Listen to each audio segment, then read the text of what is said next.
Bienvenidos a todos a esta conferencia del doctor Pablo Francisco Amador Marrero.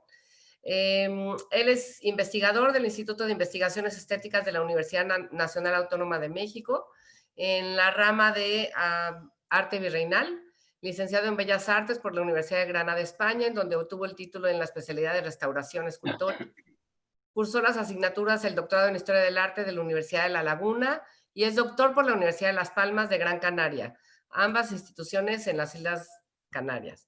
Pero ahora es profesor de maestría y doctorado en la UNAM, por lo que los alumnos del posgrado en Historia del Arte tienen un afortunado profesor, divertido, entretenido y sabio. Recientemente también en la Universidad Francisco Marroquín en Guatemala. Es autor de diversos libros y artículos, además de restaurador de un considerable número de obras, especialmente escultóricas de origen flamenco, italiano, español y americano, que son a su vez referencia para sus investigaciones a partir de la materialidad. Además, bueno, lo invitamos a este ciclo de conferencias Crónica de una nueva vida, que se llama Hijuelas Indianas, Arte y Espacios de Esencia Novohispana en España, perdón, de Esencia Novohispana en España, que es el título de la conferencia con la que nos vas a deleitar el día de hoy, y que es parte de estas actividades complementarias a la exposición de Plus Ultra, lo propio y lo común en la platería religiosa de la Nueva España, que se puede ver en Casa de México en España hasta mediados de febrero del 2021. Bienvenido, Pablo, y adelante, me voy a salir de pantalla para dejarte hablar a ti. Muchísimas gracias. Pues bueno, vuelvo a hacer los agradecimientos porque de bien nacido es ser bien agradecido.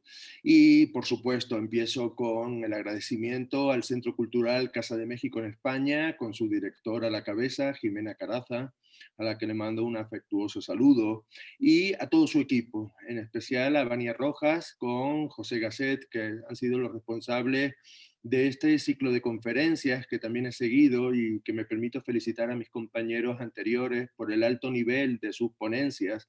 Espero que esta siga en esa línea, pese al proceso de rebaja que le he hecho para que sea más de difusión. Por supuesto, no puedo dejar de agradecer a Susana Pliego, que además por la presentación, pero también por arrastrarme al espacio Centro Cultural de España, que es otro nuevo amor en la vida de uno, que espero que sea muy fogoso durante mucho tiempo. De igual manera, y para concluir estos agradecimientos, quiero darle las gracias a mi casa de estudio, a la Universidad Nacional Autónoma de México, a través del Centro de Estudios Mexicanos en España, que se han unido a esta colaboración y hacen posible mi participación y futuros próximos eventos junto con la Casa de México en España. El sentido de la conferencia, y voy a empezar a compartir, es plantear en ese juego con la exposición, seguir esas miradas, esas diferentes miradas a un patrimonio conservado en España de origen novohispano que nos interesa, y nos interesa por esas otras miradas como Andrés de Leo plantea para su exposición en Casa de México, sobre la platería, una exposición que les aconsejo que vayan a verla y la disfruten al detalle. En los detalles están muchas de las claves de esa exposición. Nuestra idea, en principio, era trabajar varios espacios de esencia novohispana que se conserven en España, pero finalmente, debido a todo el proceso de investigación que me ha llevado a preparar esta conferencia y un futuro texto académico, me he dado cuenta que por sí solo un espacio puede acaparar todo el tiempo del que dispongo hoy. Es por eso por lo que me centraré solo en un espacio e intentaré combinar alguna parte de lectura para no pasarme del tiempo que me han adjudicado, y otras partes donde haremos la conferencia más distendida para llevarles a ustedes a penetrar en un pequeño templo, en una isla de donde yo he nacido, que tiene muchísimo que decir, como verán a continuación. Inicio la conferencia. Los estudios de las relaciones artísticas entre México y España durante los siglos virreinales, el tan ajado tornaviaje, ha sido una constante de la que son testigos la infinidad de investigaciones de dispar alcance que refleja la bibliografía. Al respecto, y a la espera de una necesaria y concienzuda revisión historiográfica, que curiosamente avanzamos pero nunca repensamos lo que se ha dicho, se puede constatar cómo los perfiles de dichos trabajos han estado centrados principalmente en la documentación y en las fuentes, en dar a conocer y catalogar piezas, sus donantes, los avatares y vidas de ambos, de las piezas y de los donantes, en dar a conocer en las iconografías o en el interés por su contextualización en una historia del arte abocada especialmente a la de los estilos y, si es propicio el caso, a la de los artistas. Ahora bien, además de reconocer la valía de todos y cada uno de esos textos, reflejo de sus tiempos y escuela, como de parte del natural desarrollo de la materia, su siempre perenne avance, pero especialmente el empuje que sobre ellos viene ejerciendo hasta hace algunas décadas la Academia Americana, que irrumpe en los estudios sobre arte virreinal español, ha conllevado una apertura en sus miradas y lecturas que poco a poco van calando en este particular patrimonio que nos convoca, el del arte novohispano llegado a España. En este sentido, y hablando de esas academias, la Academia Americana, que por supuesto tiene su parte estadounidense, su parte más mexicana y su parte con un peso específico desde la Academia Argentina y también la brasileña, pero todo eso englobado con la Academia Americana, con todo este concepto de Academia Americana. Está planteando nuevas lecturas y nuevas lecturas que son importantes para nosotros atender. Recuerdo y les señalo, y lo pueden encontrar en internet, un volumen de Tornaviaje editado por la Universidad Pablo de Olavide, donde se presentaron conferencias sumamente interesantes y donde muchas de ellas rompían ese parteaguas y miraban ese patrimonio desde otros puntos de vista. Recuerdo la conferencia, por supuesto, de Rocío Bruquetas desde la materialidad, la conferencia a caballo también entre historia del arte y esa materialidad o basada en materialidad de Ilona Katziu y otras tantas que por tiempo no nombro, pero que son suculentos elementos para tener en cuenta de cuáles son esas tramas o esas formas de acercarnos que estamos proponiendo desde el ámbito americano. También es, en el caso mío personal, desde hace ya bastantes años llevo haciendo algunas prácticas y algunos intentos de ir más allá de quizás de mi formación y romper esos esquemas y buscar. Como en principio busqué con este templo, el templo de San José en Puebla, un templo muy importante, pero sobre todo me interesaba una cofradía, la cofradía de Jesús Nazareno que tenemos aquí presente. Una cofradía que va a construir una de las grandes ermitas, una de sus grandes capillas, o de las capillas más importantes americanas, que ir viendo a detalle y vivir en la capilla, vivir la historia del arte en la capilla y la historia de las imágenes en la capilla, como veremos, va produciendo infinidad de lecturas que hasta ahora habían pasado desapercibidas. Para ello hay que tocar la documentación, por supuesto, y documentación tan suculenta como la de los archivos poblanos, pero también documentos que se encuentran en París. Hay que estudiar la imagen, y la imagen dice muchas cosas, como por ejemplo la apariencia o la utilización de recursos, de transferencias que se hacen entre imágenes, y en este caso la Sagrada Espina que conserva el Nazareno poblano, y que nos habla en la escultura del intento de verosimilitud con el rostro de Cristo. La corona, que es elementos que pueden pasar desapercibidos y que tiene tanto que decir y que nos hablan de historias paralelas, pero también el espacio exterior e interior, que nos está llevando a un recorrido y que se va a ir modificando en los siglos, pero se va a ir modificando siempre con una idea que es constante, y es una idea que además nos lleva a entender que los propios promotores a lo largo del tiempo son conscientes de esa idea. Y esa idea es muy suculenta, porque es transferir el espacio la Jerusalén celeste, transferirla a Puebla, y el Nazareno convertirse en uno de sus referentes. Esos juegos de conversión en la Jerusalén celeste, que aquí son frecuentes, son muy interesantes porque así nos podemos entender la eclosión, pero también el auge de esas devociones. Y devociones que muchas veces van de ida y vuelta y beben de fuentes y las transforman, como el cuadro que les presenté ahora, y su referente, que es un grabado italiano de un discípulo de Miguel Ángel. Todo ello se va relacionando y se va estableciendo esos vínculos para entender que hasta la propia capilla, en su fisonomía arquitectónica, en su planta, va a remedar la Jerusalén celeste. Y es que las formas de ver son muy, muy importantes.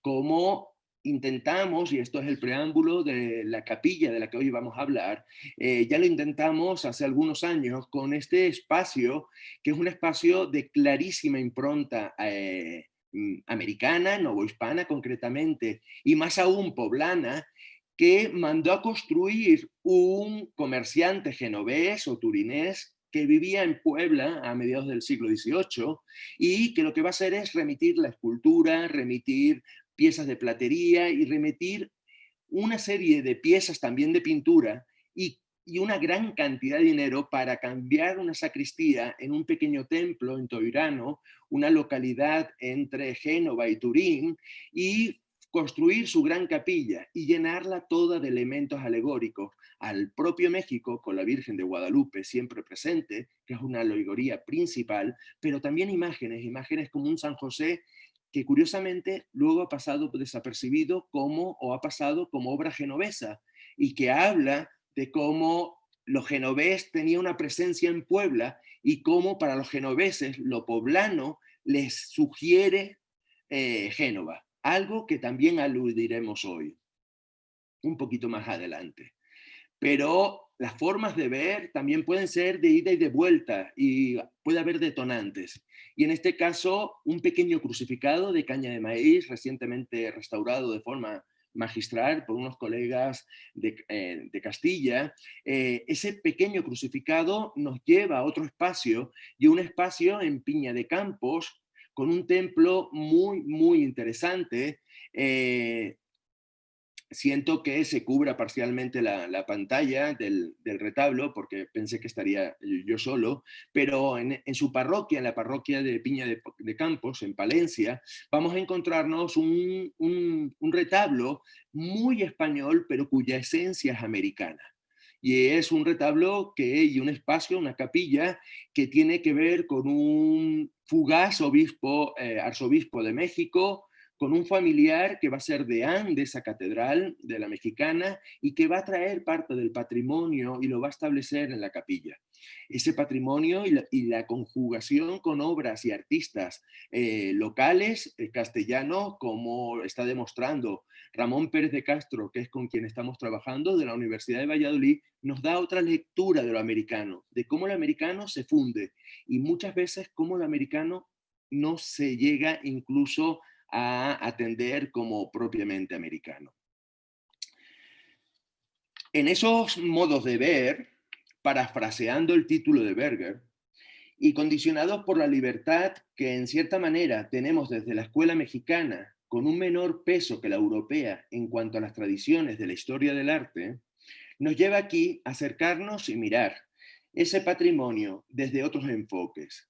Es así que, valiéndonos de nuestra particular percepción de investigador canario, y como parte de una suerte de ejercicio de retorno, casi emulando a aquellos indianos a los que daremos lugar, volvemos la mirada hacia ese legado hispanoamericano insular que a los isleños nos puede parecer familiar por cotidiano y por lo tanto indivisible de nuestra idiosincrasia, e ir más allá de lo particular de algunas obras y verlas como en sus conjuntos y en sus contextos específicos. Y por eso vamos a abandonar la península, que es más conocida para la historia del arte hispanoamericano, y nos vamos si hablamos de hijuela, la propia Canarias puede ser una hijuela perfectamente del arte hispanoamericano. Me he permitido poner el mapa de dónde se encuentra Canarias en atención a nuestros seguidores de América y también muchos peninsulares que piensan que seguimos todavía en el Mediterráneo. Pero lo que me interesa es establecer que esas islas tienen mucho que decir. Y mi voz es una de ellas, porque soy de la isla de Tenerife, a donde vamos a viajar en el tiempo y vamos a viajar en el espacio. Para ello nos centraremos en la pequeña ermita de Nuestra Señora de las Angustias, construida por el capitán Marcos de Torre en la localidad de Co de los Vinos, que aquí les señalo. Una localidad muy famosa por el drago, una especie endémica, y en esa localidad tiene un patrimonio americano indudable, con unas mezclas entre arte flamenco, arte peninsular, pero andaluz y también madrileño, y tiene un patrimonio gastronómico y cultural y natural fundamental. Creo que voy a pedir trabajo yo en el ayuntamiento por promoción, pero lo que me interesa de ese espacio es una ermita de lo más pequeño y en el radio de la ciudad, de esa localidad. Además, una localidad que está íntimamente con la emigración americana en toda su historia hasta hoy en día, que sigue siendo de las más conectadas, por ejemplo, con Venezuela. Como les decía, nos interesa esta ermita que tienen ustedes ahí en la parte inferior, una ermita que va a ser construida por un capitán llamado Marcos de Torre cuando llegaba a su Ecuador el siglo XVIII.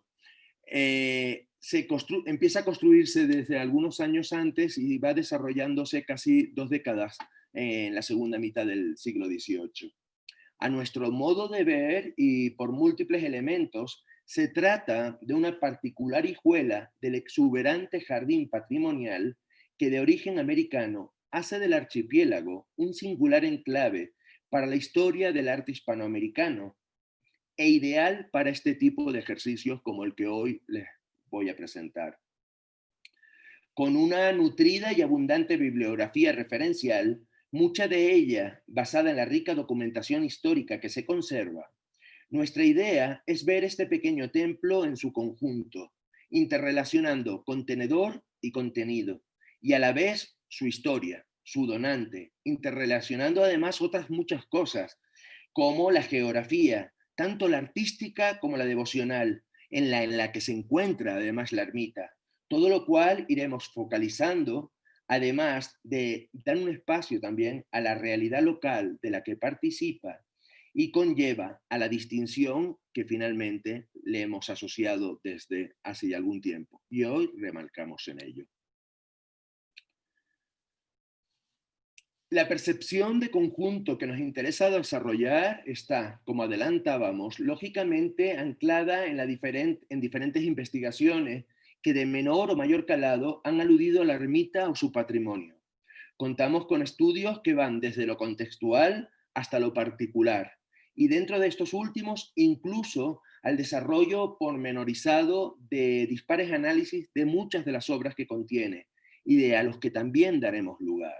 Es muy interesante porque es una ermita que está muy estudiada desde el punto de vista de lo individual, desde lo histórico, desde la platería, desde la pintura, muchas veces dadas noticias desde hace más de medio siglo, se han dado noticias sobre esta ermita, pero la ermita en conjunto no ha llegado hasta quizás con más profundidad en un reciente libro que tienen en pantalla, Un viaje de 5.000 millas, un estudio que está retomando, que se basa sobre todo en la documentación ya conocida y en algunas aportaciones, pero que lo que vengo a decirles es que tenemos todo el campo abonado para este ejercicio.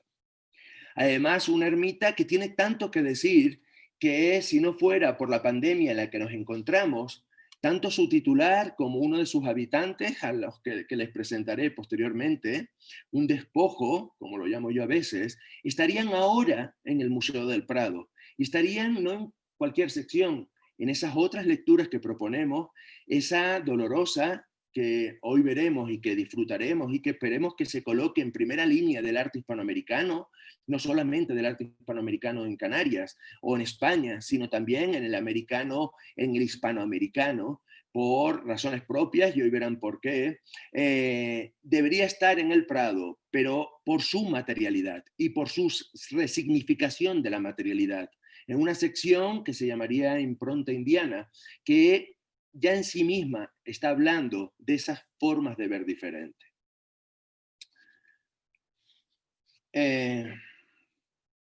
La mirada que ahora proponemos sobre la ermita icodense, aunque se trata de una lectura propia, es producto de la reflexión nunca final, derivada de nuestra propia experiencia, asociada a diferentes estudios de eruditos colegas, pero también al caminar conjunto con algunos discípulos para el desarrollo tutorizado de sus investigaciones. Todo ello nos lleva, antes y en paralelo, a la sedimentación de algunos conceptos y a su extrapolación tangencial en diferentes textos que igualmente aludiremos.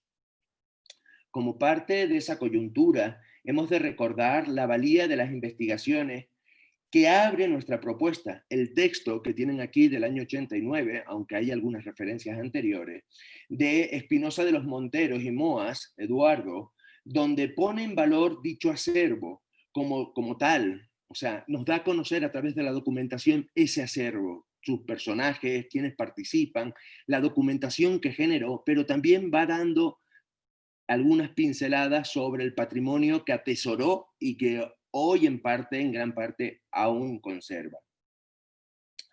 Dio, como les decía, a conocer muchas de sus piezas, algunas de las cuales, como les comento, sí se encuentran hoy, de las que a su vez nos habla de su variedad y de sus geografías de origen.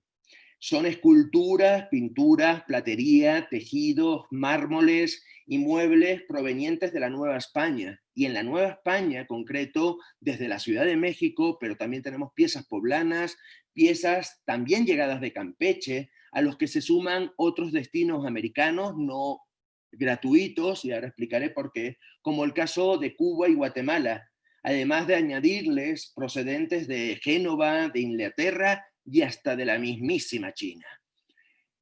Todo ello en ese concepto de globalización que maneja, por ejemplo, Sergei Grusinski, que tendremos el honor de que nos clausure esta jornada, pero que nos hablan del enclave de insular y también de las relaciones.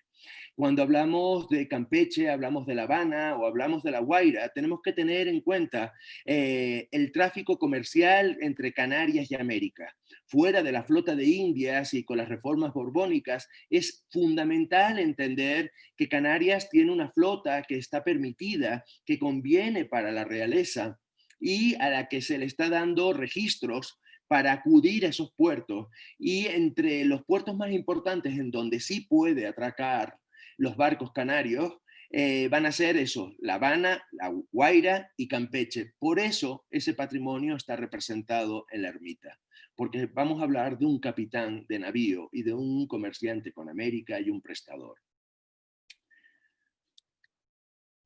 Teniendo ese referente argumental como principal sobre el que pivotaremos, se asienta la idea de desarrollar que queda amparada por el paraguas que nos ofrece el trabajo del Sari Núñez, alusivo a la integración de las artes, y eso lo pongo en cursiva porque es propio, que es una propuesta novedosa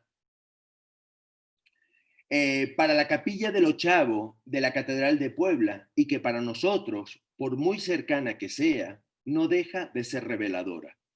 Es este espacio que integrado en la catedral, en una esquina de la catedral, y es un espacio que el Saris ha interpretado desde otros puntos de vista, y sus estudios en los que yo participé de alguna manera, pues siguieron abriéndome los ojos, y abriéndome los ojos de una forma de unidad, una unidad que siempre he defendido, pero que muchas veces cuando empiezas y desde dentro, desde la propia obra, no deja de sorprenderte los resultados, como pasó con el estudio del Saris.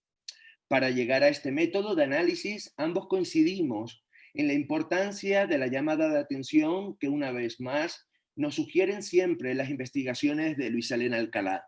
Siempre un referente para nosotros por sus miradas, por sus llamadas de atención y por conectar ciertas guías para que la sigamos. En este caso nos interesa su reflexión sobre la decoración integral y con ella cómo buscar aplicar la idea de conjunto para algunos espacios novohispanos, como por ejemplo el que están viendo ustedes del Ochavo como obra integral. Es una guía referencial que, salvando las distancias en cuanto a los elementos artísticos que aquí tocaremos para la Ermita Canaria, nos es perfectamente válida por el sentido evocador que conlleva en la interrelación de miradas y con ello las lecturas que nos interesa desarrollar y desarrollaremos. Atender siempre a las obras, no olvidarlas, es, como siempre hemos promulgado, una de nuestras máximas, al igual que la imprescindible y escrupulosa labor de análisis historiográfico, todo sin perder de vista los contextos originales o posteriores, las correlaciones que nos sugieren las obras de manera individual, pero también de forma colectiva y con sus contextos. Mirar y ver desde hoy, pero también desde este lado, nos supone releer y prestar atención de nuevo a las fuentes primarias y trabajar a caballo entre la historia del arte y los estudios de imagen, que, como fundamental Alcalá, vienen marcando la pauta de las investigaciones sobre arte hispanoamericano. Aunque por tradición somos proclives a desarrollarnos en los primeros, en los de estudios de historia del arte, quizás más clásico, y sin ningún detrimento al concepto, atender al segundo, al de la imagen, nos enriquecerá notablemente en nuestras aproximaciones. Cuando, por ejemplo, siguiendo a Portús, compartiremos su parecer al señalar que no basta el arte, y esto entre comillas, en su propuesta de la imagen religiosa, que es algo que trabajaremos hoy. Pero tocar todos los palos de la baraja, o por lo menos intentarlos, y verlos desde los enfoques que vienen levantando nuevos intereses, según los casos, nos supone otros tantos referentes que iremos apuntando, pero que no queremos dejar de nombrar. Son los relativos a la interrelación o a la interpretación, perdón, de los milagros asociados a la escultura novohispana, concretamente, de los que tanto ha dicho y tan generoso ha sido Taylor, pero también a su potencial evocador y al potencial evocador de los espacios, y lo veremos a continuación, como sugiere Díaz Calleros, la doctora Patricia Díaz Calleros, mi colega del instituto, y hasta nuevas irrupciones con algún ya desarrollo en la pintura, pero que va calando en la escultura, como son los estudios de gestualidad que abrió para nosotros Paula Mues y que ha desarrollado en escultura también y que ha potenciado para dar un salto con los análisis de las propuestas de Mercedes Murguía. Todo lo anterior quedará tamizado por esa impronta indiana que siempre hemos querido, o hemos sentido, mejor, en esta pequeña pero enorme en sus múltiples aproximaciones ermita de Tenerife. Y más aún, al estar ahora nuestra casa en este otro lado del Atlántico y ser la investigación de su patrimonio nuestra profesión. Lo que finalmente creemos que nos sensibiliza para la propuesta que en definitiva buscamos de exaltar la ermita como una hijuela indiana a través de la integración de su patrimonio. Ese patrimonio que tanto nos interesa.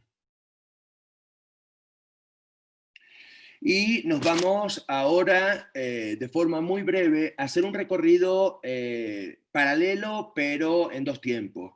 Primero vamos a hablar de quién es el promotor, vamos a hacer una pequeña relatoría a través de la documentación y de los múltiples estudios que hasta ahora se han realizado, incluso de aquel que hablaba de los 5.000 millas, del libro de 5.000 millas, que ha sido presentado concretamente en este espacio la semana pasada.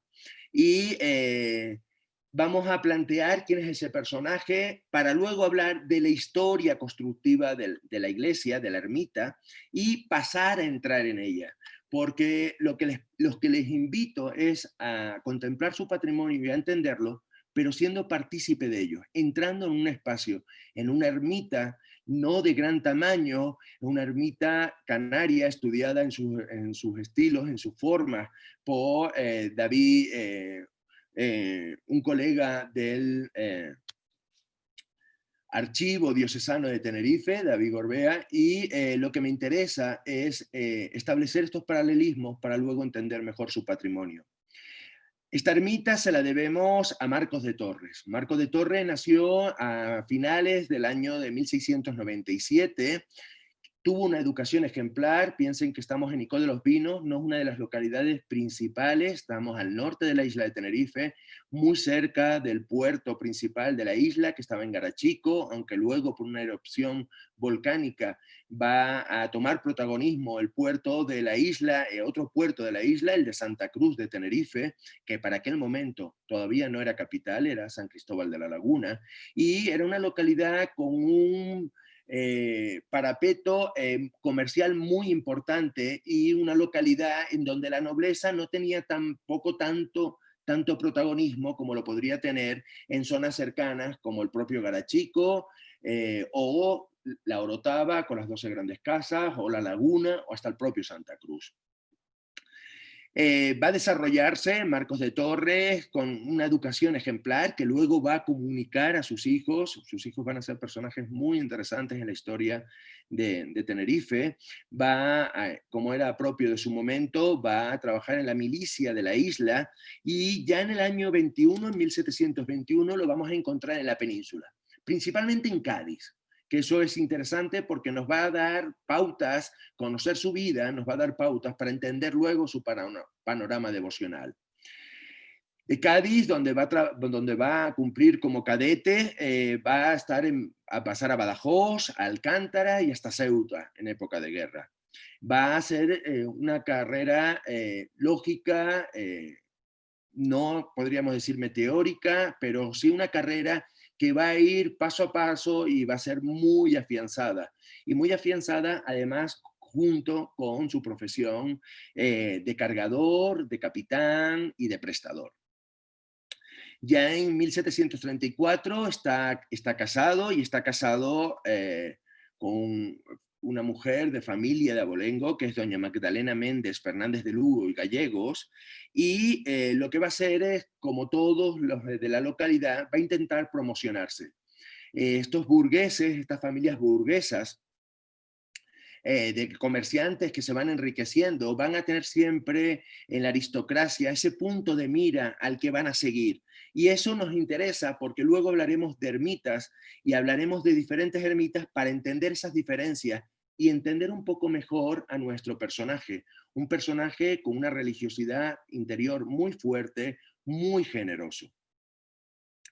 Buscará, como todos, y Canarias estaba muy acotada, buscará, como muchos canarios en América, el dorado, o buscarás hacer fortuna, que es lo que le permitía el viaje americano, les permitía en una tierra, frente a su tierra tan copada, les permitía crecer. Y eso fue algo de lo que consiguió Marcos de Torres. Además, nos interesa hablar de que estuvo viajando continuamente, que se dedicó al comercio, compró barcos, e incluso fue capitán, compró alguna adquisición, como veremos ahora, pero compartió incluso la compra de barcos, y fue agente de crédito. Estuvo siempre viajando y fue prestador para sus paisanos que viajaban a América. Sabemos que en el 36 va a ser un viaje fundamental, en 1736, y va a viajar a Campeche. Les decía que por las reformas borbónicas, los barcos canarios pueden llegar a Campeche y pueden establecerse en Campeche, y están registrados como tal, y pagaban sus impuestos, aunque eso no significa que no tuviéramos también un contrabando muy, muy notable, para que luego piensen que todo está inventado. Además, está viajando a La Habana, a La Guaira, y desde 1736 hasta el 46 va a estar en México. Y va a estar, y en el regreso será cuando traiga a la Virgen, a la que aludiremos ahora. Pero son unos años muy prolíficos para él económicamente. Va a ser una muy buena fortuna que va a invertir siempre en la compra de tierras, que le va comprando a personajes importantes, incluso algunos descendientes de conquistadores de las islas, o incluso a naturales, a familias descendientes de naturales, de aborígenes que también fueron propietarios, por supuesto, de su tierra. Y va a ser establecer en ese viaje, va a ir comprando, por donde vaya, va a ir comprando elementos para su proyecto de ermita. También sabemos que en el año 47 inicia, como todos los burgueses que pretenden un ascenso social, las informaciones de la calidad de nobleza, que eso va a dilatarse. Y en el 49 lo encontramos de nuevo en La Guaira. En el 51 se casa porque su mujer anterior ha muerto en un incendio de su casa. Y se va a casar con doña Clara Magdalena de Chirino, hija de los marqueses de Fuente y Palmas. O sea, se ennoblece en cierta manera, ¿no?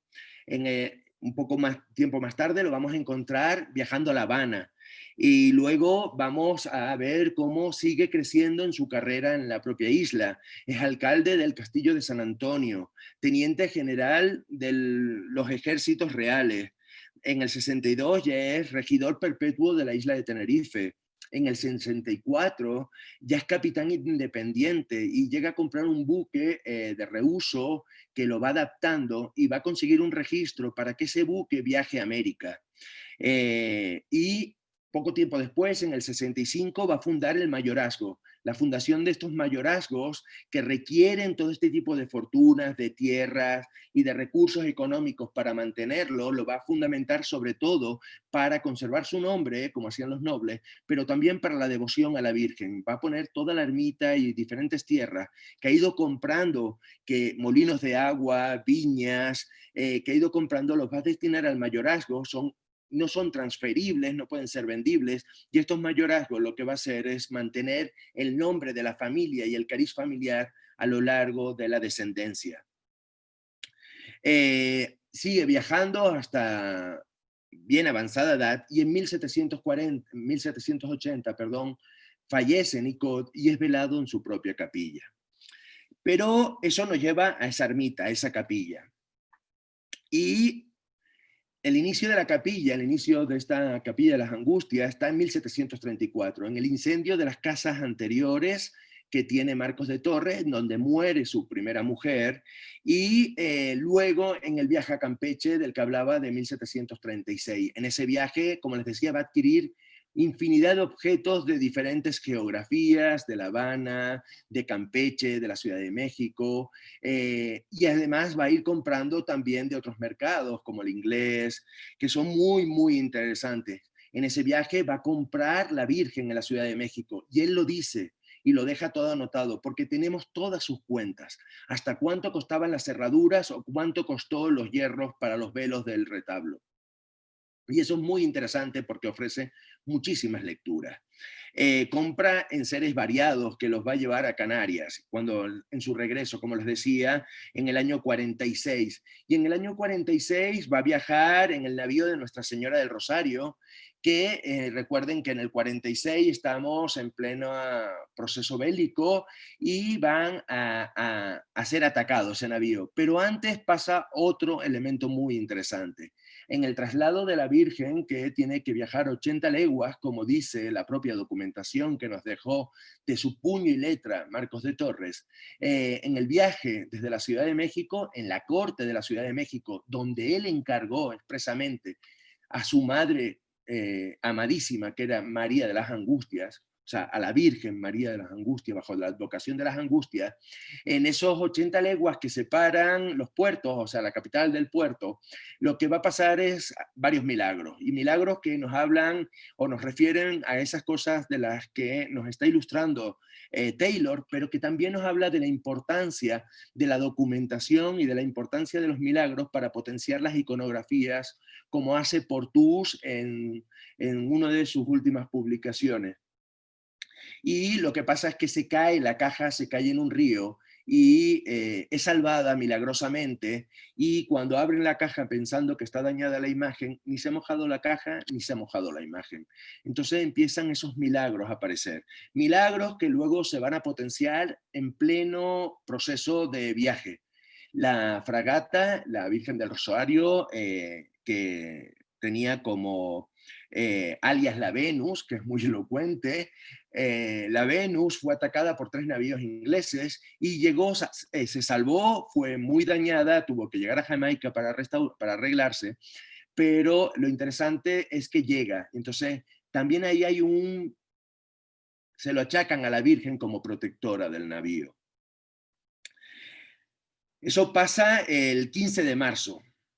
Mientras que sabemos que junto con la Virgen llegan también piezas para su oratorio, el oratorio de la casa. Estamos empezando a idear la ermita, ya va a empezar a pedir los permisos. Y en el oratorio va a tener, en un armario, va a tener la Virgen en el centro y otras piezas americanas.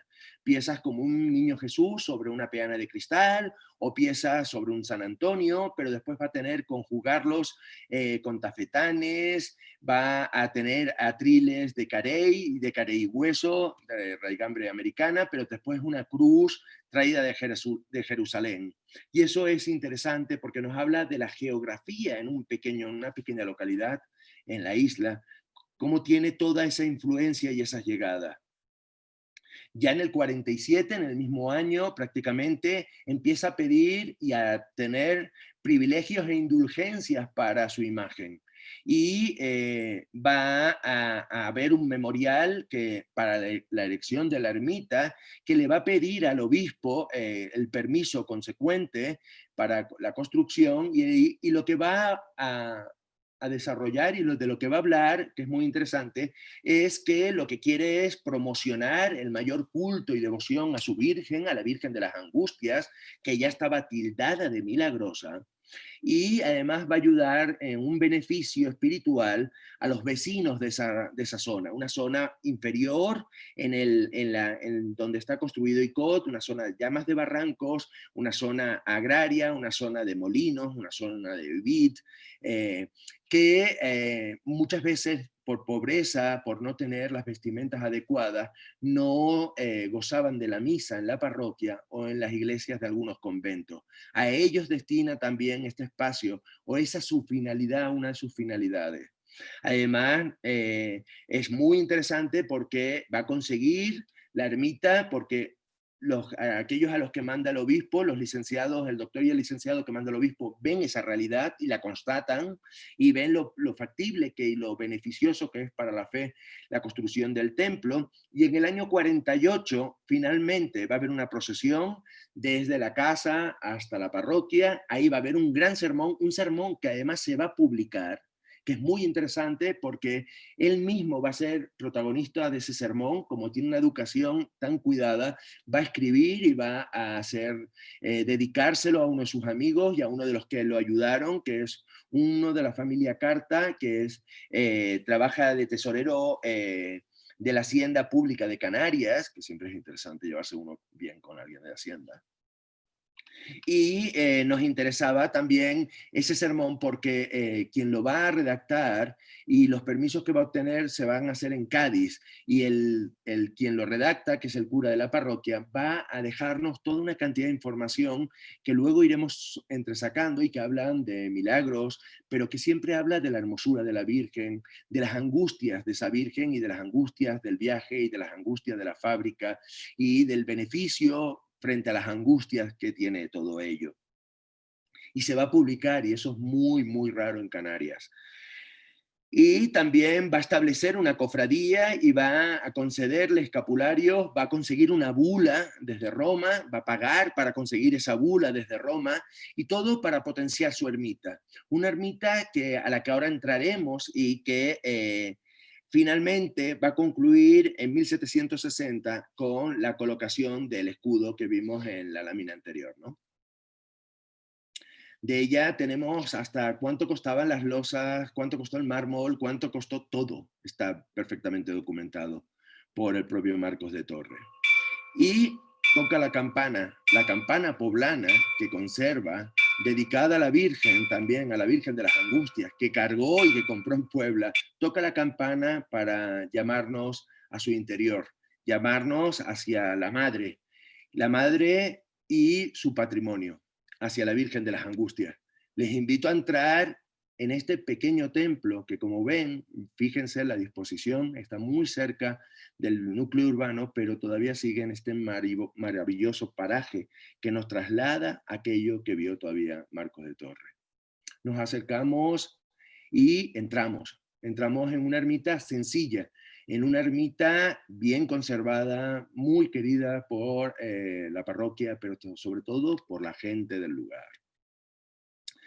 Una, una, una ermita que de entrada nos va a llamar muchísimo la atención su retablo, no, entre la sencillez vamos a encontrar este retablo, pero que siguiendo mis métodos de estudio, en donde me gusta pararme y recorrer y ver y interrelacionar una cosa con otra, les invito a ver de otra forma. Vamos paso a paso, pero estamos en la ermita. Bienvenidos. Y lo primero que nos vamos a encontrar es la alusión a América por antonomasia, la Virgen de Guadalupe. Un cuadro colocado encima de la puerta, como están viendo, y un cuadro que lo que nos está diciendo es una alusión directa a América y un patrocinio americano. Con ello conviven, bueno, es un cuadro de origen, sabemos que posiblemente llega en 1776, o no tenemos tan claro eso, o sea, llega de Puebla, el hermano de Marcos de Torres, al que le daremos espacio, tiene otra ermita y compró una guadalupana a uno de los berruecos de Puebla, y es con ese núcleo de artistas poblanos con los que se vincula este cuadro que tuve la suerte de restaurar hace ya muchos años. Pero nada más entrar en la ermita ya nos está diciendo que estamos en un espacio de impronta americana. La Virgen de Guadalupe, bajo de ella pasamos. Además, vamos a encontrar otros cuadros que la documentación alude que los compra de forma ya usados, por eso son más económicos, para decorar el templo, y son cuadros que además conllevan, en eso americano, conllevan cierto interés, porque tenemos la Sagrada Familia, que se ha incluso pensado, alguno de los nombres importantes de la plástica novohispana está por estudiar, o este interesante cuadro isleño que a muchos nos podría parecer más americano que español, y más americano que español, sin ser americano, es canario.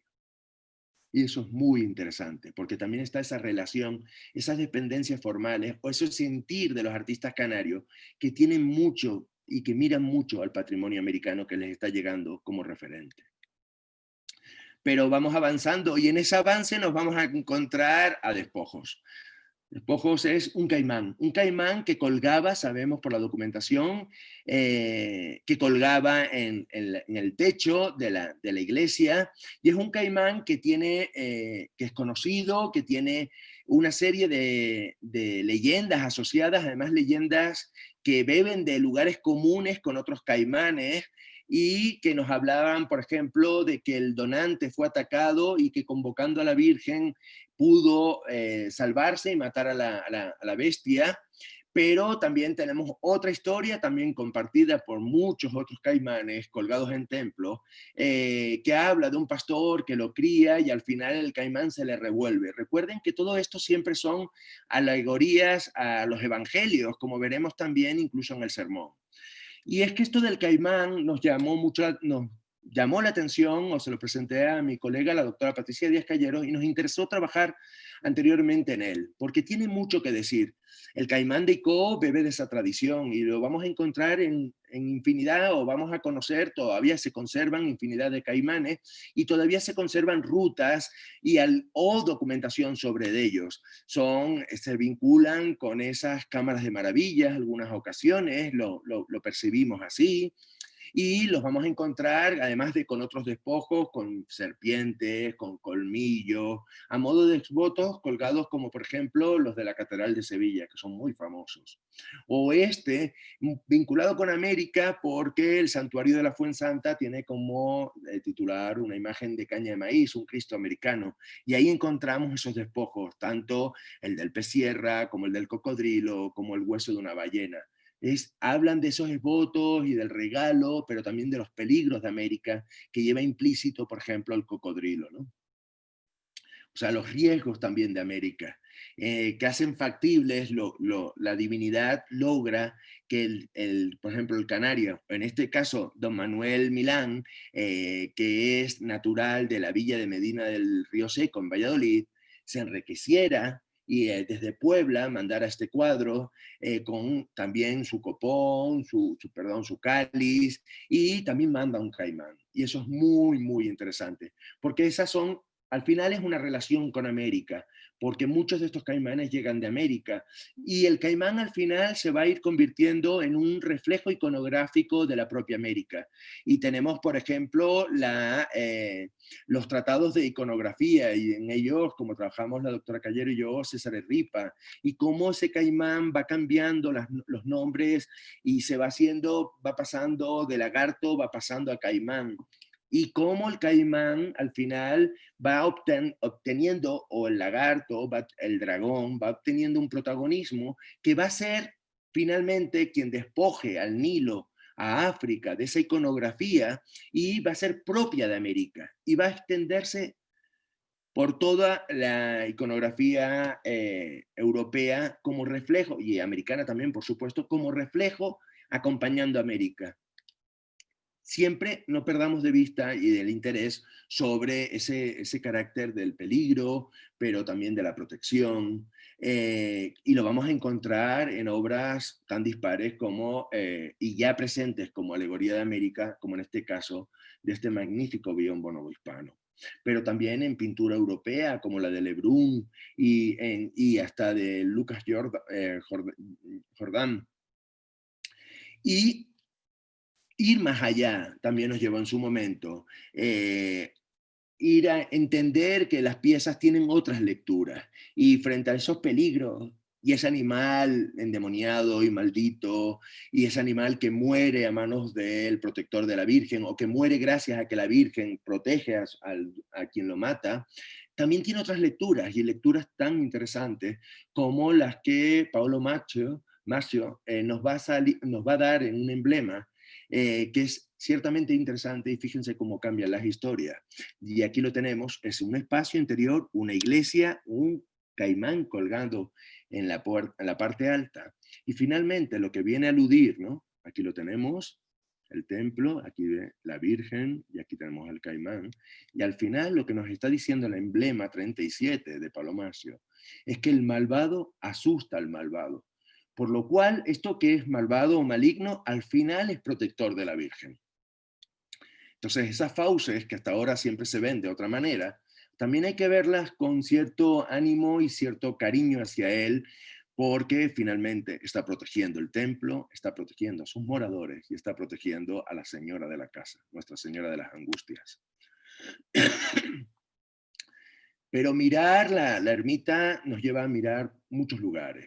Y, por ejemplo, el suelo. En él destacan estas lápidas de mármol encargadas a Génova por el propio, él encargaba Cádiz, pero también encarga Génova. Y fíjense dónde, al final, dónde queda el donante. En dos lápidas en el suelo, donde contrasta la blancura del mármol italiano con el gris de la piedra insular. La única referencia a hidalguía, a esa promoción, es su escudo en el suelo, no lo olvidemos. Aquí está con su legítima mujer, y eso nos lleva a mirar hacia adelante. Hemos caminado muy poco porque el espacio es pequeño. Aquí nos deberían iluminar dos bujías de origen habanero que va a traer en ese primer viaje, y que nos iluminan este retablo. Este retablo que se lo encarga, ya avanzado la década en 1500, la primera década, perdón, de la segunda mitad del siglo XVIII, se lo va a encargar a un escultor local, a un retablista local, que nos puede parecer sencillo, pero como está estudiando Alejandro Lorenzo Lima, es un retablo que tiene mucho que decir para su momento y por su disposición, y eso es muy interesante. Pero ¿cómo acercarnos a este retablo? Estamos prácticamente sobre las tumbas de los donantes y vamos a ser respetuosos. Nos iluminan las lámparas cubanas, que eso es muy interesante también, hablar de Cuba, el patrimonio cubano, otro de los grandes desconocidos, de los que Canarias puede decir tanto. Y lo que le propongo es ir en torno al retablo. Y lo que vamos a hacer es empezar por el cuadro de la Divina Pastora. Es muy interesante porque sabemos que él vivió en Cádiz, como lo decíamos, cuando era capitán de milicias. Y Cádiz es quien va a potenciar la iconografía de la Divina Pastora, que les recuerdo, es una iconografía que se aparece a Fray Francisco de Sevilla, no, perdón, Fray Isidoro de Sevilla en 1703, y que va a ser Cádiz el gran promotor de los capuchinos, el gran promotor de esta iconografía que va a viajar a América y que tanta importancia tiene en América. Y el propio Marcos de Torres pide, y sabemos que encarga una de estos cuadros, un cuadro de la Divina Pastora, lo encarga a Cádiz. Y es ciertamente interesante porque tenía ese cuadro también en su casa, un cuadro de la Divina Pastora. Aquí tenemos a Fray Isidoro de Sevilla, ¿no? Quien vio la imagen. Entonces, estamos hablando de imágenes milagrosas porque imágenes que se aparecen y que están hablando de verisimilitud, que son así. Y al hablar de capuchinos y de promoción, curiosamente uno de los que le corrige o da el visto bueno para la publicación del sermón es un capuchino en Cádiz. O sea, ciertamente empiezan a cerrarse ideas. Esto nos va a llevar, y hablamos de imágenes verdaderas, nos va a llevar al otro cuadro del otro lado. Y en el otro lado lo que nos vamos a encontrar es un cuadro de la aparición de la Virgen de la Candelaria a los guanches, a los aborígenes, aunque se combinan varias apariciones. En el momento al rey aborigen, en otro momento es cuando le van a tirar una piedra asustados y se le queda bloqueada al aborigen, al guanche en este caso se le queda bloqueada la mano, y es la aparición de la Virgen de la Candelaria en las playas a los aborígenes, que van a potenciar su culto y van a demandar su protagonismo como dueños propietarios y son los únicos que pueden cargar la imagen. Y es muy interesante porque de esta obra también tenía otra con el mismo título en su casa. Marcos de Torres, la casa que es anexa a la ermita. Es un cuadro ciertamente interesante, pero cuando hablamos de verisimilitud, fíjense qué interesante, concretamente, porque además de decirnos que es verdadero el retrato, también nos está diciendo que es del tamaño del original. Y eso es sumamente interesante. No solamente quiere el retrato, sino por el tamaño, sabemos que la Virgen era así, una Virgen que no se veía así para el siglo XVIII, que se veía con sus aditamentos, toda enderezada, toda revestida con todos estos tejidos barrocos y formas barrocas. Pero aquí estamos llegando a un momento de exaltación. Vamos a ir un poco más rápido. Me interesa eso porque lo que está haciendo es comparando las dos pinturas y hablando de piezas cercanas, familiares y protectoras porque son reales, porque tienen directa relación con milagros. Además, la Virgen de Candelaria tiene toda una promoción para este momento, mediados del siglo XVIII, que es muy, muy interesante. Es un momento de exaltación a esos orígenes, a esas historias.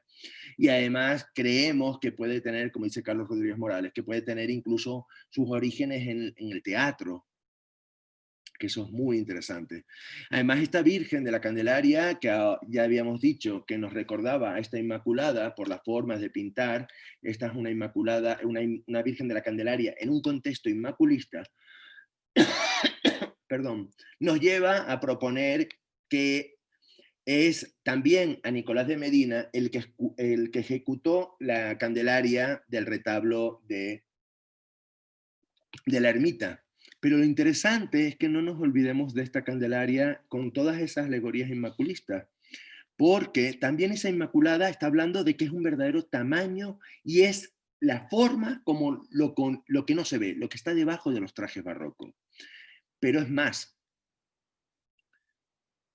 si hablamos de la Inmaculada, de esa relación con la Inmaculada, y les traigo el sermón que se publica en Cádiz sobre la colocación de la Virgen de la Angustia, su Vergalla quien lo escribe, va a estar siempre haciendo alusiones a la Virgen.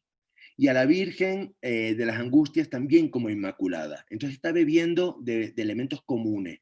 De la Candelaria como Inmaculada, por supuesto, pero de las Angustias también como Inmaculada. Y ahí hay una relación interesante que ha pasado desapercibida. Y nos vamos, antes de llegar a la Virgen, nos vamos a este pequeño panel que pensáramos que es la puerta del sagrario, pero que no existe el sagrario. El sagrario parece que debería estar en la casa, donde en el oratorio de la casa. Y este panel, esta iconografía, también tiene que ver con América, tiene que ver con México, y también tiene que ver con una imagen sagrada, porque es este cuadro, el de la Piedad de la Ciudad de México, que es un cuadro que además fue un encargo en Roma de un dominico, pero que por las prisas tiene que traérselo sin acabar, y que el propio cuadro se va a acabar él mismo, se va a terminar de pintar durante el viaje, y cuando lo enseña, lo va a enseñar terminado, y por eso obra milagros. O sea, otra vez pieza milagrosa que hace milagros sobre sí mismo, como el caso de las apariciones, como el caso de las esculturas. O sea, son imágenes siempre que están cargadas no solamente de lo que representan, sino en sí mismas de milagros, son piezas milagrosas.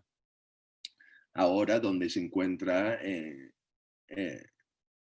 esta pintura de la que habla, por ejemplo, el Zodíaco Mariano, ¿no? Pero también en la casa tenía otros cuadros. Hemos dicho que tenía en la capilla Candelaria y Divina Pastora, y que también los tenía en su casa. Pero también en su casa tenía verdaderos retratos del Cristo de la Laguna, que es el Cristo por antonomasia de la isla, el Cristo más devoto de la isla. Incluso, siguiendo Portuso, es un Cristo que pierde su origen para potenciar lo milagroso. O cuadros de la Virgen de la Luz, otra iconografía que viene de Italia y del ámbito italiano, que además se aparece también a una religiosa, a una mujer, y que acaba siendo potenciada por ese carácter milagroso de ver a la Virgen y de que es retratada como se ha visto. Entonces ahí el verdadero retrato se potencia doblemente. Es el retrato de la Virgen, pero la Virgen además se ha dejado retratar como tal. Y eran cuadros americanos, lo dice la documentación mexicana, y recuerden que la Virgen de la Luz tiene una proyección americana tremenda, al igual que la Divina Pastora. Y ahí tenemos todas esas historias juntas, que al final lo que nos hablan es de la importancia de la Virgen a la que vamos, a Nuestra Señora de las Angustias, esa Virgen que encarga en la Corte de México y que tenemos que abrir sus cristales para que nos la dejen ver, y que nos tenemos que aproximar y verla desde múltiples puntos de vista. No solamente desde la documentación, lo querida que era para su donante, que además él mismo alude, y es muy interesante, que costó 63 pesos, y eso es carísimo en relación con pinturas. Algo tiene para haber costado tanto, ha puesto mucho, mucho empeño, que nos habla siempre el sermón sobre los afligidos, sobre la angustia de la Virgen, y que nos habla de su belleza. Y piensen ustedes, si seguimos a Friedberg, que una imagen cuanto más bella es para promocionar un lugar, esa belleza va a hacer que atraiga más devotos. Es como un foco de atracción, ¿no? Es el poder de las imágenes de Friedberg. Y nos interesa esa imagen, porque es una imagen de una sola vara, de apenas más de 80 centímetros, unos pocos centímetros más, construida, tallada, cabeza y manos. Todo el resto es para revestirse, y antes de que piensen que a lo mejor las vestiduras eran lo que costaba tan caro, hacía que costara tan cara, no, las vestiduras están documentadas en otro lado y eran todavía más caras. Pero nos estamos encontrando una pieza pequeña y extremadamente cara. Una pieza que siempre hablan de ella con hermosura, y eso es interesante también. Una pieza que además su donante adquiere esta ráfaga en Guatemala, y el puñal la adquiere en Guatemala para aderecerla. O sea, es una virgen mexicana que su aderezo es guatemalteco. Nos habla de geografías, de lugares, de realidades de historia, que además portaba un anillo de esmeraldas de Campeche en su dedo. Por eso es un dedo que se ha deteriorado. Y recuerdo ahora una conferencia reciente, magnífica, de Gabriela Siracusano, hablando de eso, de los desgastes de las manos.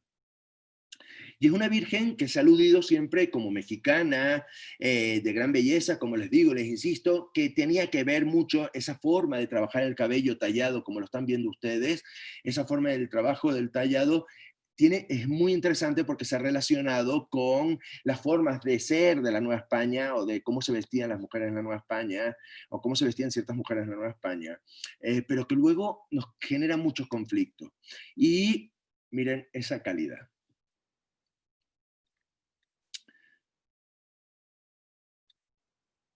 Y que nos recuerda, por supuesto, que nos recuerda advocaciones importantes, como la portera, como esta Virgen de los jesuitas de la Ciudad de México, que es muy, muy famosa. Está en sintonía, pero hay diferencias, hay diferencias. Aunque la Virgen de San Felipe, perdón, del oratorio, de los jesuitas, tiene otro cariz, pero esa forma de vestir va a condicionar la Virgen Canaria, el encargo de Canarias. Pero las manos, miren cómo son manos de dedos entrecruzados, y eso va a decir otra cosa, la pieza canaria.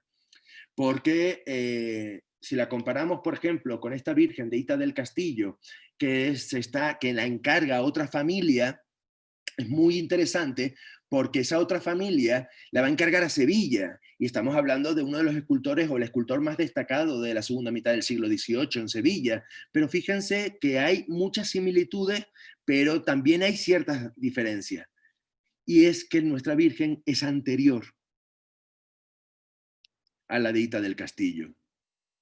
Y esas manos tienen mucho que decir en esta relación.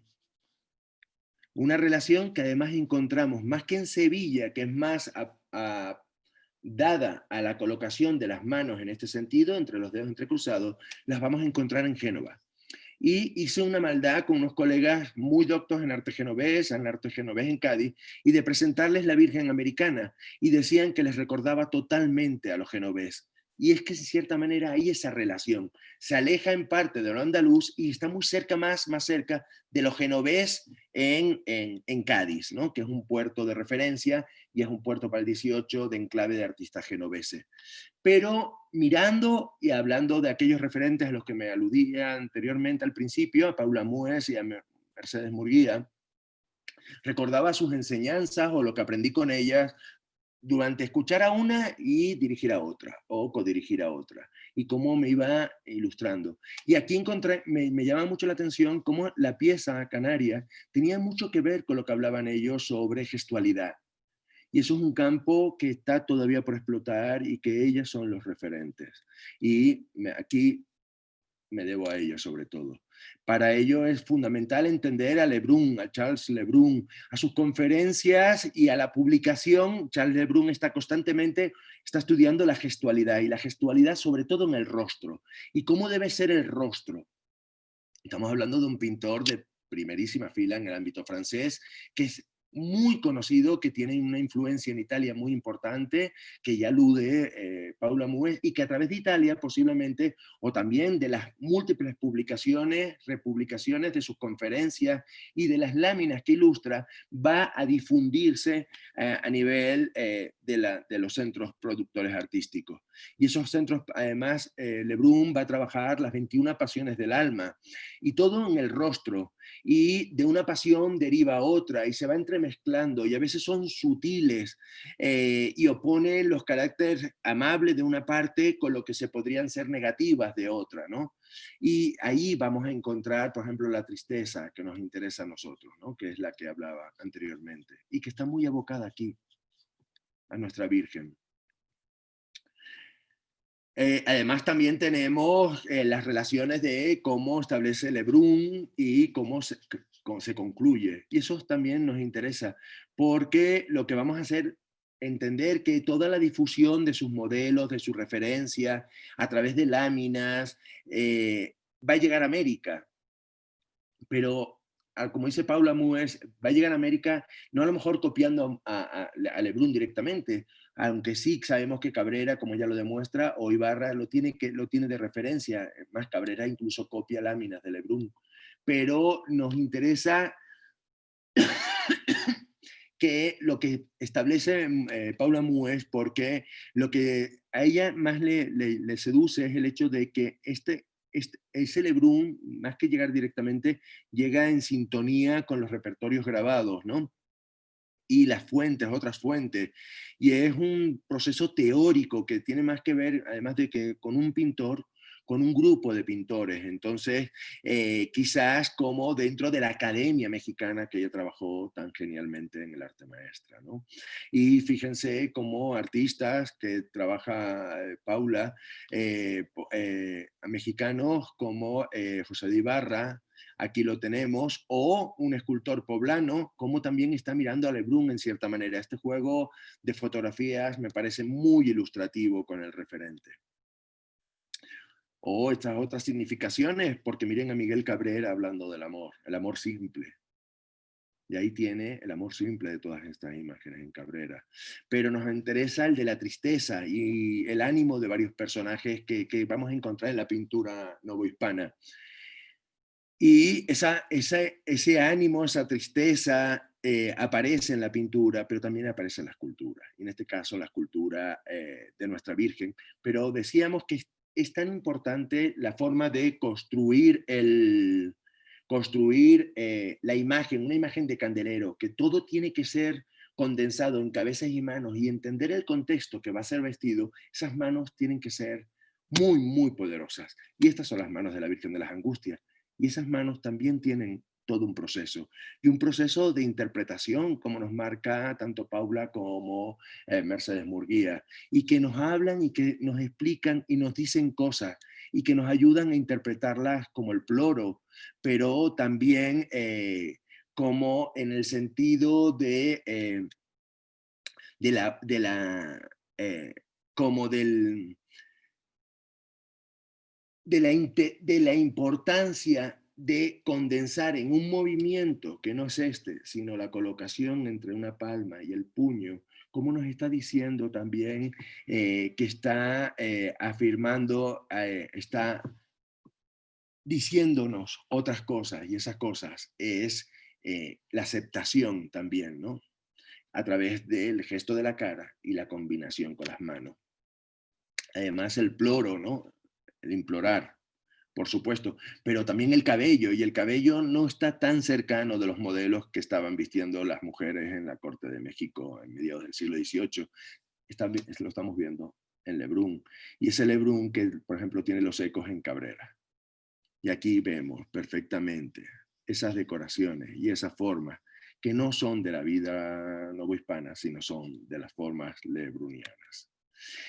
Y vamos a ir acabando. Y me interesa ir acabando de una manera de contextualizar, porque estamos hablando de esas ideas de cómo lo indiano. Y eso indiano en una región tan proclive al viaje y a América, ¿por qué se hace tan especial si todo ese ICOD es tan americano? Pues les presento, por ejemplo, la Capilla de los Dolores. La Capilla de los Dolores es... y vamos a ir acabando.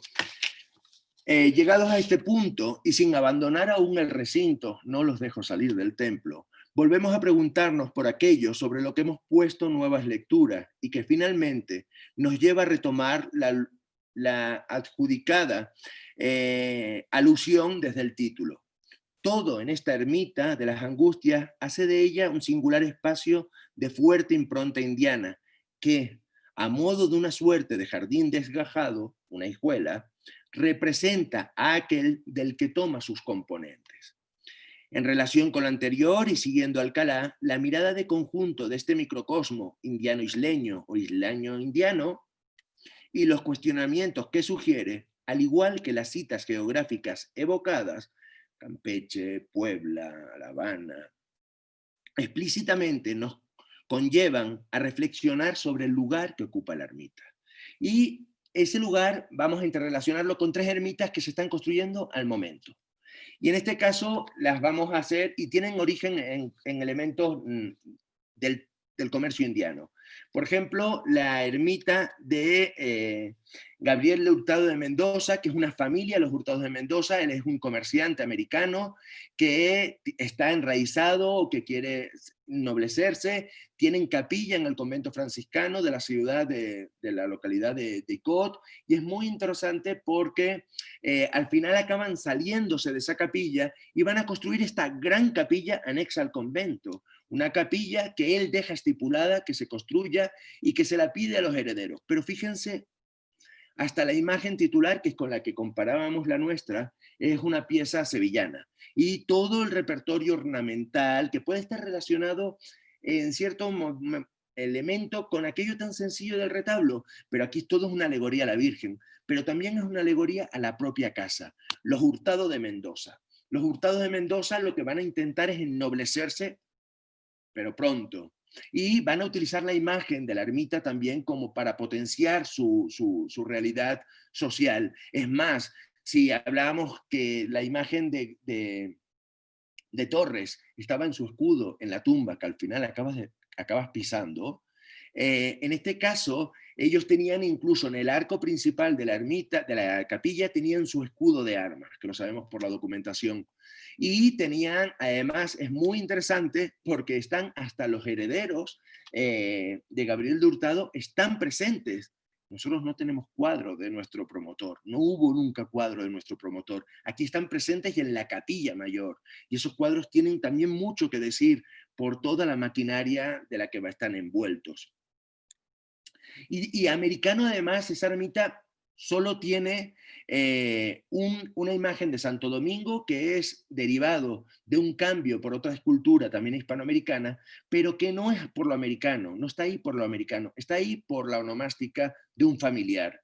Y los Hurtados de Mendoza, que tanto se enriquecieron, es interesante, por supuesto que tenían una guadalupana, pero curiosamente no la tenían en la capilla, la tenían en la casa, en un dormitorio de la casa familiar, la misma casa que también acabó quemándose y acabó la Virgen en la ermita, en la capilla. Pero no hay esa esencia americana, eso se ha diluido, ellos están ennobleciéndose, quieren ser la aristocracia fundamental. Otra ermita es la de Nuestra Señora de los Afligidos, es anterior, muy estudiada por Juan Gómez Luis Ravelo, un investigador local fallecido, lamentablemente fallecido, que nos enseñó tanto, tantísimo, y a los que tan agradecidos siempre estaré.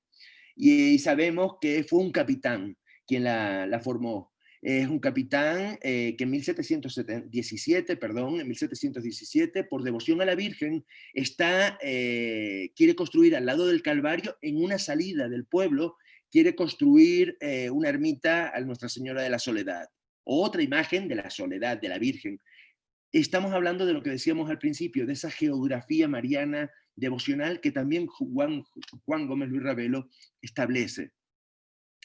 Y curiosamente se construye, y de ese pasado novohispano que pudo tener, o pasado americano, no se conserva nada, porque aunque hoy tiene un titular, como vemos, este maravilloso Cristo del Calvario, al que le tengo yo muchísima devoción y muchísimo cariño, igual que a su cofradía, es cubano, un Cristo de 1720, pero no es originario de la ermita.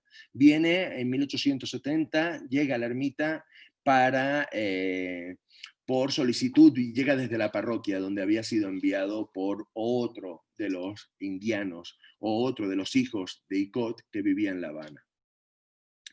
Y la última ermita, y más cercana, eso sí, es la Ermita del Tránsito. La Ermita del Tránsito fue construida en 1766 y se la debemos al hermano del propio Marcos de Torres, a Domingo de Torres, y a su esposa. Domingo de Torres sabemos que está también viajando a América, y Domingo de Torres y Borges, que es el otro apellido, fue alcalde real ordinario de Icod, alguacil mayor del Tribunal de la Santa Cruzada, nada más y nada menos, y viajó a América, y fue muy devoto también de la Virgen de las Angustias. Pero esta ermita siempre se ha mantenido en el ámbito particular. Y es una ermita que dentro bebe mucho de las angustias, lógicamente están relacionadas. Y sabemos que para ella trajo cálices de plata, que ahora veremos uno. No tenemos claro si la imagen titular es americana, que utiliza ciertos recursos, que tiene un cuadro de Berrueco, de José Berrueco, perfectamente documentado, otros en la casa, Pero que ese carácter de lo privativo, aquí tienen el cáliz, aquí encontramos el cáliz el cáliz que iban a estar en la exposición y que lamentablemente no puede ser, cáliz de los dos de Puebla, que son gemelos, son del mismo encargo, para los dos ermitas, las angustias y el tránsito, o otra geografía mariana en el eso. Pero que nos cierra, y vamos a ir concluyendo. Y nos cierra totalmente, se nos cierra la parte hispanoamericana, porque ese carácter, al final, lo que va a hacer es evitar la promoción de lo americano, ese carácter privado, íntimo. Y seguimos en la ermita, porque estamos pensando en esas otras ermitas, viendo nuestra ermita y viendo lo americano de nuestra ermita. Y me encarrilo para concluir.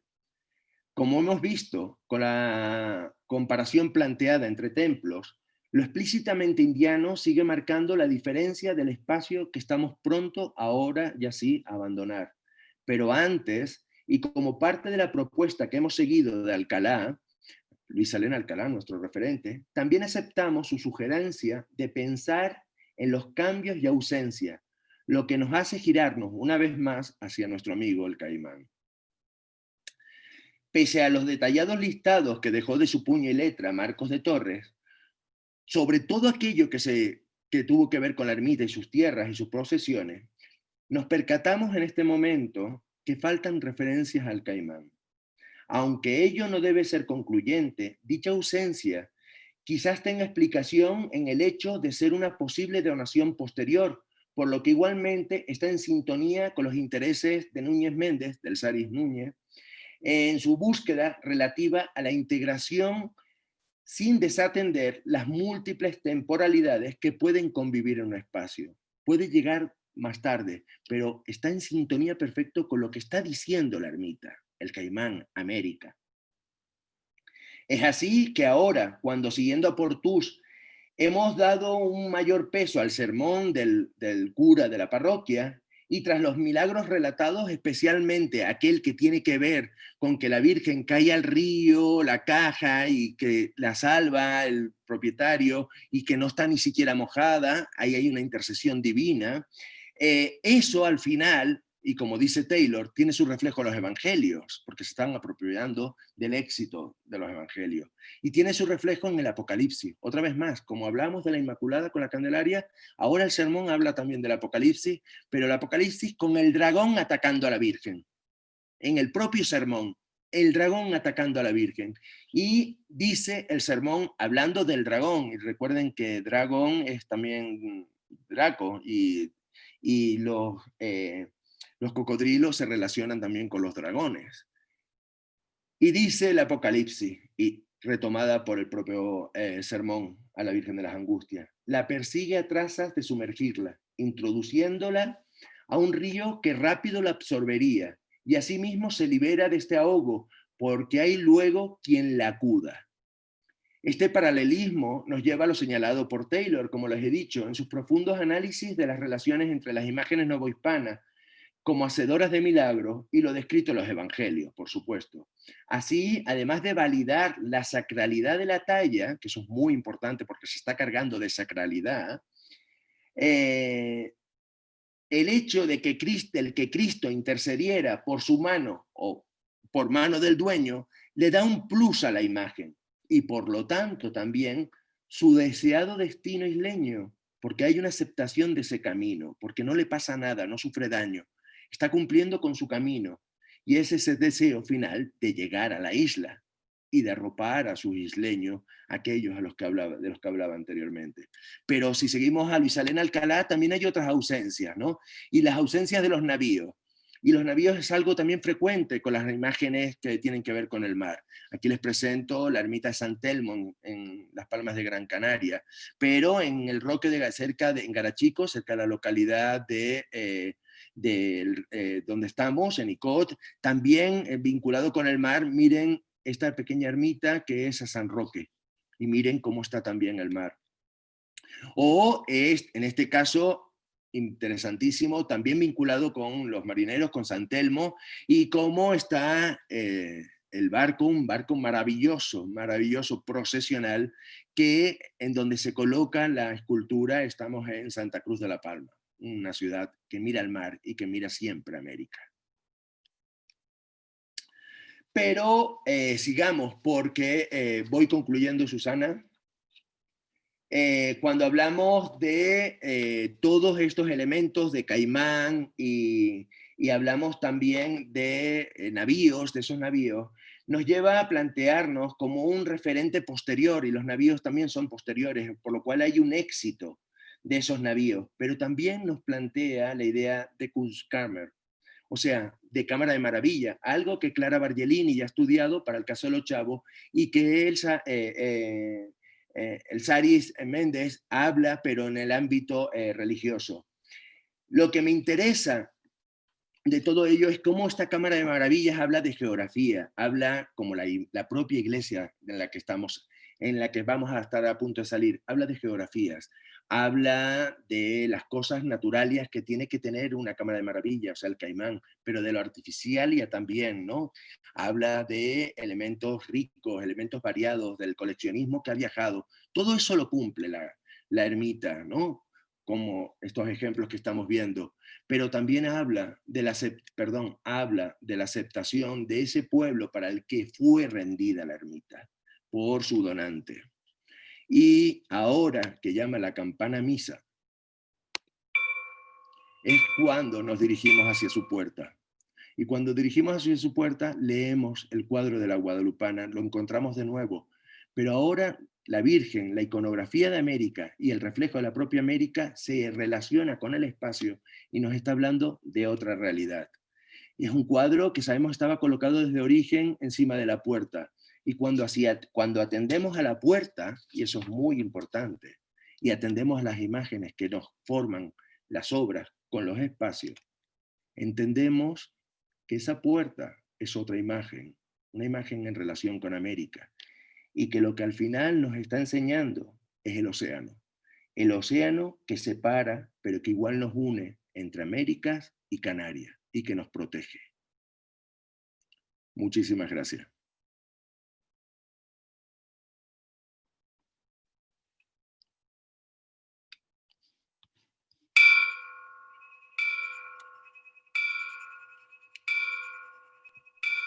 Hola Pablo, aquí seguimos, ¿cómo estás? Preciosa Muy tu bien, ponencia. gracias. Eh, Gracias. De que me dilaté un poquito, pero tenía tiempo. pues, oye, bueno, preciosa tu ponencia, la verdad, como siempre, muy interesante. Aquí tenemos una pregunta de Francisco Montes que dice, quisiera preguntarle si no ha descartado la posible procedencia italiana de la imagen de la Dolorosa adquirida en México. eh, Francisco Montes es otro de esos historiadores que está rompiendo los esquemas tradicionales y que está mirando a las colecciones, que está mirando de otra forma. Efectivamente tiene mucho de italiana la pieza, por supuesto que tiene mucho de italiana. Quizás vamos a pensar, o estamos pensando los dos, doctor, en esa conferencia de Luisa Elena Alcalá sobre los viajes de las imágenes, que pueda ser italiana, pero es que la documentación alude directamente, y por eso esa defensa de la gestualidad y de contextualizarla en su momento, alude perfectamente a que la mandó a fabricar en la Corte de México. No descarto que pueda ser italiana, por supuesto. Trabajo Génova mucho, como vieron en el artículo al principio sobre la escultura poblana en Génova. Ahora estoy trabajando la escultura genovesa en Puebla y en México. Puede serlo, y habrá que hacer estudios científicos, pero los que hasta ahora se han realizado no demuestran que sea de origen americano, a origen genovés. Lo que sí puede ser es un encargo exprofeso, algún escultor que todavía no conocemos, y algún pintor, sobre todo algún pintor muy cercano a las órbitas más importantes de la plástica, que tenga que decir mucho. Y es que, como dice Luis Ana Alcalá, esos viajes eran más cortos, eran grandes distancias, pero eran más cortos, que es algo de lo que también habla Grusinski, como usted sabe, doctor. Muy buena pregunta, muchísimas gracias. Y me hace volver a no descartar ese pensamiento que ya dije yo, no. Pero si usted lo presiente, le doy toda la fe. No se te oye, Susana. Ahí estoy, perdón. Sí. El, a mí me intriga mucho el caimán. Este caimán que yo no sabía que era también alegoría a los evangelios y que era una figura protectora de la Virgen. No, no, a ver, ahora se va, en este caso lo vamos transformando por las lecturas de la emblemática de Macchio. Eso es muy interesante porque hasta ahora no se veía, solo se veía la historia, las leyendas, además las leyendas, las mismas leyendas las comparten muchos caimanes a lo largo de toda España, pero y además habían otros caimanes en la iglesia de Nuestra Señora de las Nieves, en Telde, también en el Realejo habían otros caimanes colgados. Hablan de tradición, pero también es que vencer al dragón es también alcanzar el objetivo americano, y para vencerlo está la protección divina. Pero es que al final las lecturas son tan variadas que lo que es atroz, esa atrocidad, al final está protegiendo, como bien dice, a la Virgen. Y es muy Claro. interesante porque es de los que se conservan. Y Sí. doña Mari Carmen, que la tenemos en pantalla, a la que le debo tanto, decía, es que nos asustaba tanto de pequeños, le digo, así seríais de malitas. Bueno, Y además ahora la estudio yo como reliquia. El hecho de que se conserve también habla de conservar lo americano y de darle esas lecturas. El caimán va a ser una de las piezas de la exposición del Museo del Prado. pero tú nos decías en alguna conversación que tuvimos también que el caimán se refería a África en un principio. Sí, el caimán estaba vinculado con el Nilo, ¿no? Con los cocodrilos, los caimanes. Estamos aquí en una serie como de clase Cocodrilos, antigua. caimanes y dragones, por lo que... Exactamente. Ok, ok, ok. Pero América es finalmente, como aludíamos la doctora Calleros y yo, América se va quedando con la iconografía del Nilo. Ya, ok. Y del Nilo como África, ¿no? Pues sí. Bueno, yo quisiera, no veo otras preguntas, veo muchos agradecimientos de Francisco Javier Muchísimas Lara gracias. Bayón, de Francisco Montes, de Pilar Forero, de ¿quién más aquí? Espérame un segundo. En Facebook, de Ceci Hoop, que dice, ¿dónde puede encontrar material de gestualidad? Lebrun, y mencionaste otra persona en ese tema. Le recomiendo, por supuesto, los textos de Paula Mues para el caso hispanoamericano y la tesis de Mercedes Murguía Meca, que lo pueden encontrar en los fondos Mercedes, tesis de la UNAM. Mercedes Murguía Meca. Murguía Meca, ok, lo voy a poner aquí. Pablo, bueno, no agradecí y debía haber agradecido al principio a la UNAM, que también es mi alma mater, a la UNAM España, Andrés Ordóñez y Diego Celorio, muchísimas gracias por su apoyo en este ciclo de conferencias crónicas de una nueva vida. Y también que quisiera invitarlos a la última, a la última, a la clausura del ciclo de Crónicas de una Nueva Vida con que se llama La Nueva España en la Mundialización Ibérica, la experiencia del mestizo Diego Muñoz Camargo, por Serge Grusinski, que va a ser transmitida el 3 de diciembre. Entonces, bueno, los esperamos también el 3 de diciembre en este ciclo de conferencias como actividades complementarias al Otoño Novohispano en Casa de México, las exposiciones Plus Ultra, la platería bueno, lo propio y lo común en la platería religiosa de la Nueva España y biombos y castas de arte profano en la Nueva España. Pablo, ¿algún comentario final que quieras hacer a No, al simplemente agradecerles como siempre, hacerme sentir en mi casa, en este caso más que nunca, pero agradecer que nos den estos espacios para hacer estos juegos y hacerles otras lecturas a los tirar de nuestros referentes, que tenemos grandes investigadores, tanto españoles como hispanoamericanos y estadounidenses, que están dando tantas claves que cuando regresas como yo de indiano y llegas a la ermita, la lees de otra manera. Y creo que esas lecturas son muy ricas de conjugar con esa tradición del dato, del estilo, de las calidades creo que hacen buena mancuerna y que dan verdaderamente referencia para esas formas de ver diferentes que yo espero que disfruten los propios icodenses y más aún la gente de las Angustias, de la ermita de las Angustias, y que presuman de su templo como un reducto de América, porque al final toda la ermita se mantuvo con esa esencia americana que sus propios habitantes asumieron y que han mantenido hasta hoy en día, como el propio Caimán. Pues sí, claro.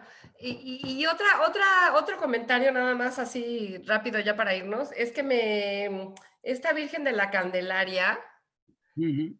parece hindú, parece una Por, diosa de la India, ¿no? claro, porque estás viéndola a través de una pintura, pero por ejemplo, la propia Virgen de la Candelaria tiene toda una tradición y tiene toda una cantidad de lecturas que está renovando Carlos Rodríguez Morales con verdaderamente muy suculentas historias y muy suculentas referencias, y es una imagen que frente a la conquista siempre militar, sabemos que es una imagen ahora que encargaron los aborígenes antes mismo que la conquista de la propia isla militar. Wow, ok. Y es una imagen de paz y es una imagen que reclaman, porque además los aborígenes después declaran que ellos son los portadores de la Virgen. Y es una iconografía que América le debe muchísimo a la Candelaria por esta Candelaria. Va. O sea, es muy interesante todos estos ejercicios.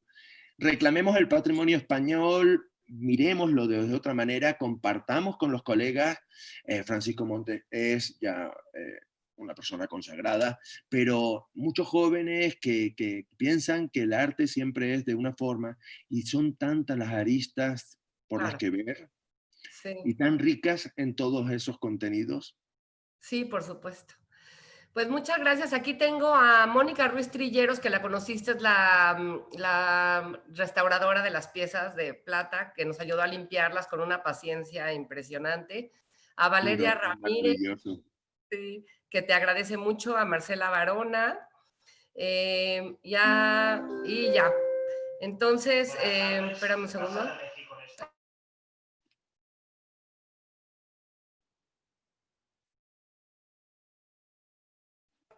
Perdón, quité el audio porque está el anuncio de que cerramos en 15 minutos.